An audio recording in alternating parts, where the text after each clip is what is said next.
दोस्तों, क्या आप जानते हैं रोल्स रॉयस बोट टेल दुनिया की सबसे महंगी लग्जरी कार है, जिसकी कीमत आप सुनेंगे तो आपके होश उड़ जाएंगे।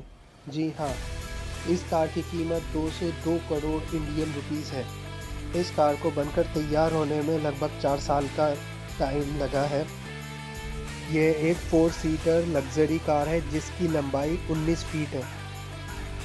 इस कार के पिछले हिस्से को इस तरह से डिज़ाइन किया गया है कि ये कार का पिछला हिस्सा पिकनिक टेबल की तरह कन्वर्ट हो जाता है। इस कार का डेक तितली के पंखों की तरह खुल जाता है, जिसमें आपके रेफ्रिजरेटर जैसे फीचर्स मिलते हैं।